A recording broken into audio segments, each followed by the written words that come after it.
Hey guys, Dulus here.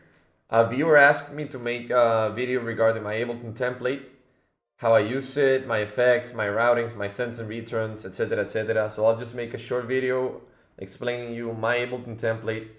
The Ableton template is available in my Patreon, so if you want to get this exact same template, it's available in my Patreon. It's the one I've been using for a couple of months. I'd say probably a couple of years now. So yeah, I'm just gonna dive right into it. Before I dive into it, sorry, I wanna say that having a template is probably the best the best tip I could give you in music production. I think starting with a blank template is probably one of the biggest mistakes, because having a template, it just speeds up your workflow by a lot. You already have your MIDI channels, your kicks, your audio tracks, your percussion tracks. Everything is already set there, so you don't have to create them, drag the instruments in, etc, etc. So yeah, let's go from the top. I have a reference channel here, so it's just basically an empty audio track. I can just drag an audio file here and reference it, play it, hear it, see it, watch it, analyze it, etc, etc. I have two drum buses here. I'll talk about them in a little bit. I have a sidechain trigger. It's just a little click, nothing fancy. I have my kick drum rack here, which is multiple kicks that I've sampled that people have sent me. This isn't exactly always like this. This is the stock one in my template, but this is not the one I'll always use. Sometimes I'll just drag a new kick here. So yeah, it already has some processing here, so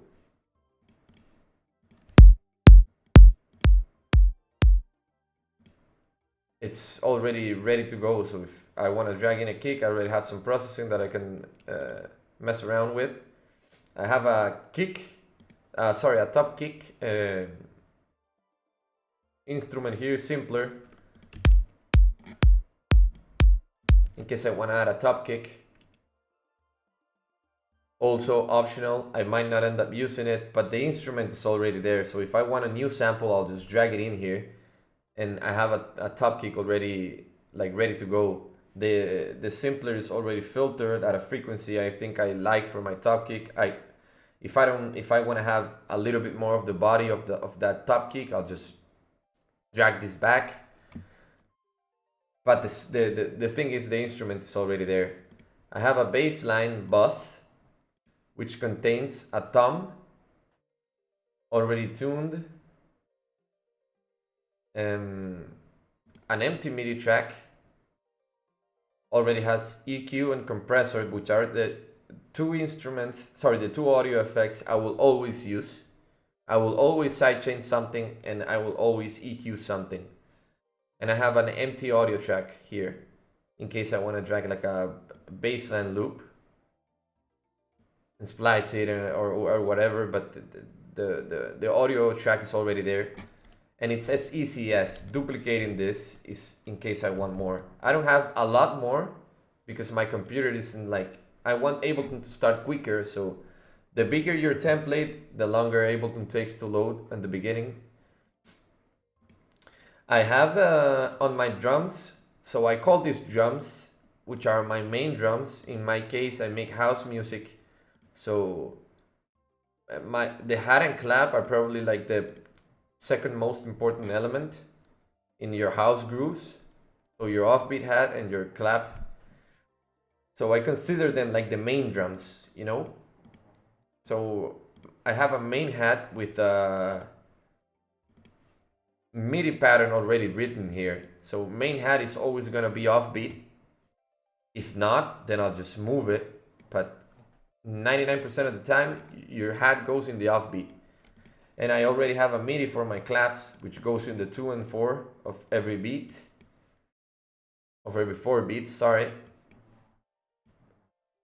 It's already there, it's already ready to go. And I have a white noise thing I made, just in case I want to layer my hat with a white noise, or make some risers or some percussion. But it's it's already ready to go as well. I have my percussion bus, which has a sampler and a drum rack. I should have an audio track here. I don't know why it isn't there, because I basically make all my percussions using drum loops. So it would look like this. And as you can see, as soon as I create, this is a pro tip as well, as soon as I create an audio track, my audio tracks load with a compressor on the default settings, which are this, and an EQ. Same for the MIDI track. If I make a MIDI track, I have a compressor and an EQ. So everything is just built, and my settings are just there and ready to go for me to be fast, because you want to be fast when you're making music. Next up, we have my synth bus, which has an empty MIDI track and an empty audio track. MIDI for my instruments, audio for my loops, atmospheres, whatever. And finally, I have an effects track here, which has an empty MIDI track in case I want to load an instrument and make a riser out of it. A white noise.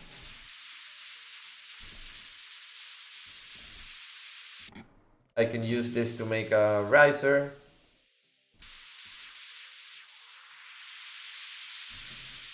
Or I can use it to make like a single hit.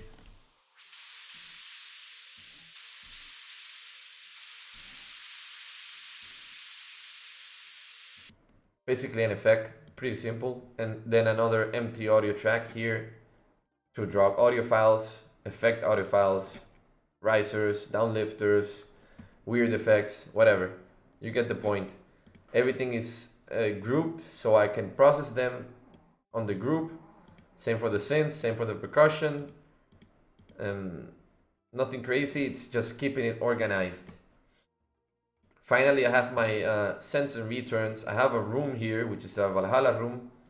Very, very small reverb. I have a medium, which is a Lex room. So this is more like for percussions. These two for percussions. Then I have a hall reverb, which is a Lex hall for synths. They usually change. I might, because I'm a huge fan of reverbs, and I think reverbs are one of the most important elements in mixing. Forget about EQing and mid-side EQing and all of this crazy stuff. If you have a nice reverb and a good sounding instrument and you place it in the proper room, your tracks are gonna sound way better, trust me. EQing is nothing more than just removing a couple of resonances and low cutting and high cutting, whatever the purpose of that instrument is. I have a delay. Settings change per track as well. I might end up using this, or I might end up using this. So, you know, it's just, I just have it in these settings because they're weird and I liked it. I have the Sebas reverb. This is the exact settings from his YouTube video. I'm talking about Leger. Sorry if I mispronounce your name, brother. You know, I'm not I don't have the most perfect pronunciation in English. But yeah, this is just like a huge reverb with some compression. So the compression brings in the tail. So it decays for a lot longer than 7 seconds. So the tail is like way longer. Some low cut and some sidechain to the trigger. I usually end up, I don't know why, but it should be like this. All of my sends and returns usually have the sidechain on it. I have some chorus here, which is the Tal chorus.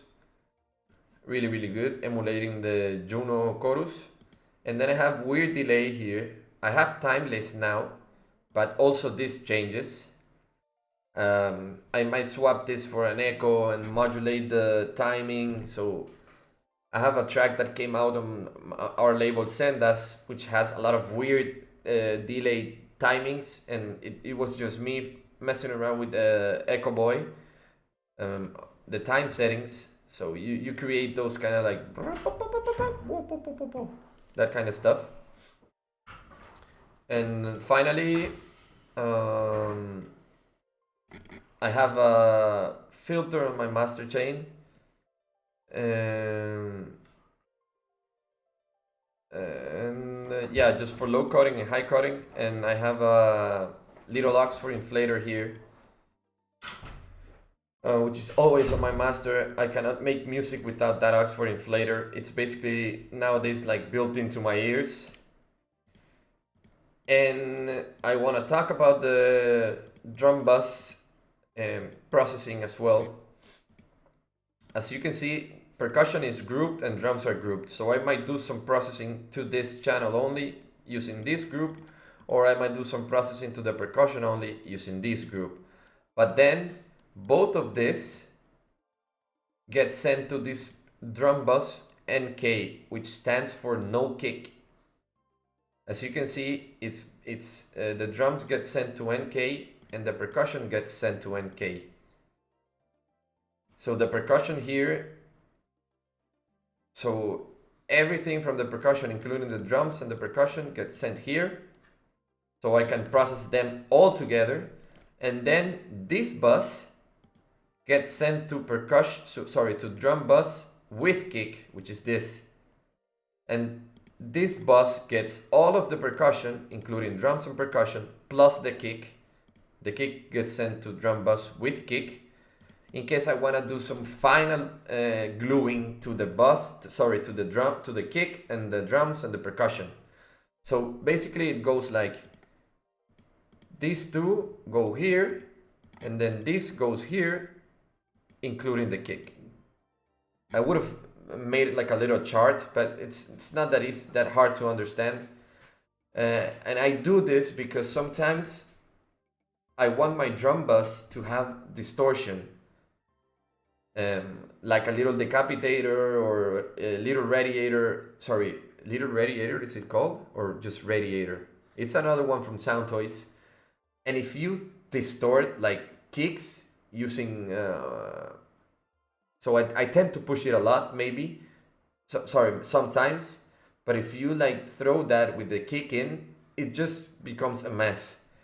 So this usually just has like maybe a glue compressor, or I'm a huge fan of the Neve preamp from UAD, and I push that all the way to the red, and it just like it squashes everything together. And I don't really like to use the word glue, like glue your mix, but this one really does that. Like this one really does the trick. It's probably one of the best mixing tips I've been given.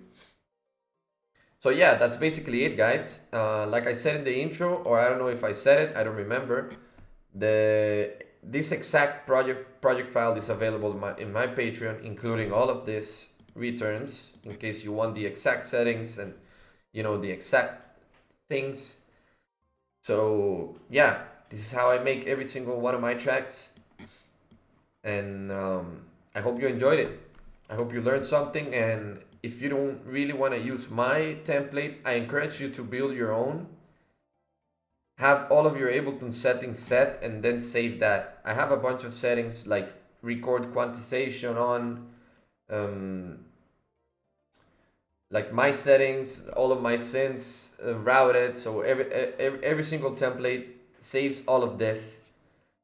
So I encourage you to try it out, build your template, and really stop starting from an empty Ableton template, because that's just gonna slow you down. There's no benefits at all.